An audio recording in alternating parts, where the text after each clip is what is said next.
They're the condiments of our everyday lives. Mayo, ketchup, and mustard, oh my.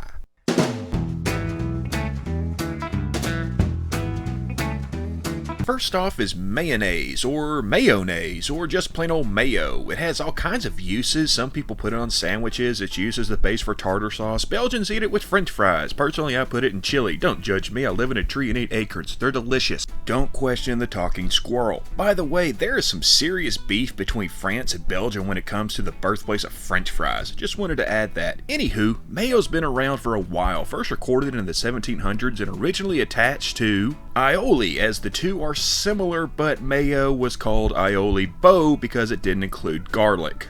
So what's in it? Egg yolk, oil, and either lemon juice or vinegar. You know, some kind of acid. Not that kind of acid. It was introduced to the general public after the Duke of Richelieu took the city of Mahon, located on the island of Minorca off the coast of Spain during the 7 Years' War. His cook introduced the sauce to the French royal court, and it was a huge hit. And yes, the word mayonnaise comes from it being taken from Mahon or mayonnaise.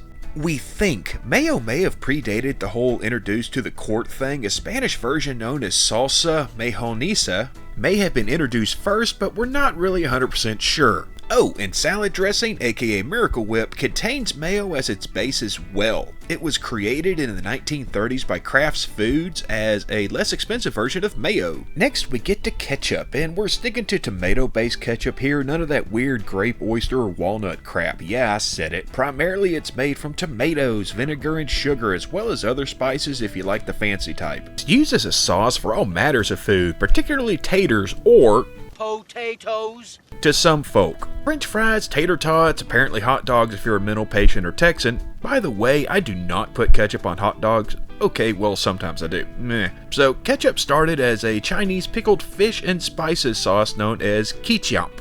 I'm probably mispronouncing that, but you get the picture, in the 17th century.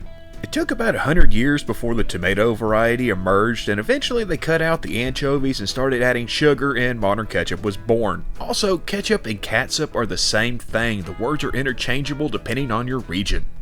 And to dispel any misinformation, ketchup is not considered a vegetable. Tomatoes are fruits botanically, but many nutritionists view them as vegetables, like green beans and pumpkins. And before we get to mustard, it'd be cool of you to hit that like button down there, maybe that subscribe as well. Be a lot cooler if you did.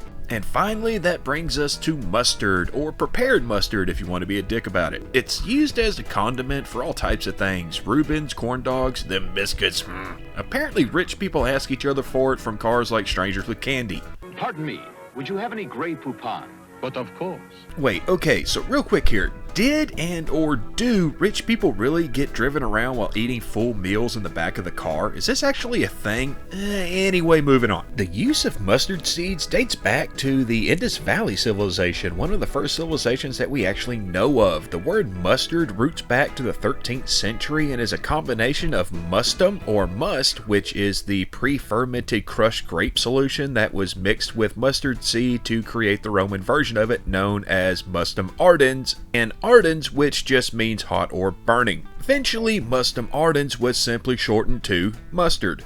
It was also around the 13th century that Dijon mustard was introduced, first developed in Dijon, France. Imagine that, where they replaced the must with vinegar. Dijon has become known as the mustard capital of the world. Grey Poupon, which you should be familiar with by now, was introduced in 1866 and is now owned by Kraft Foods. And French's yellow mustard that most of us think of as mustard, well, that debuted at the St. Louis World's Fair in 1904 and was developed by Robert French, so it's named after its creator and not the possible country of origin.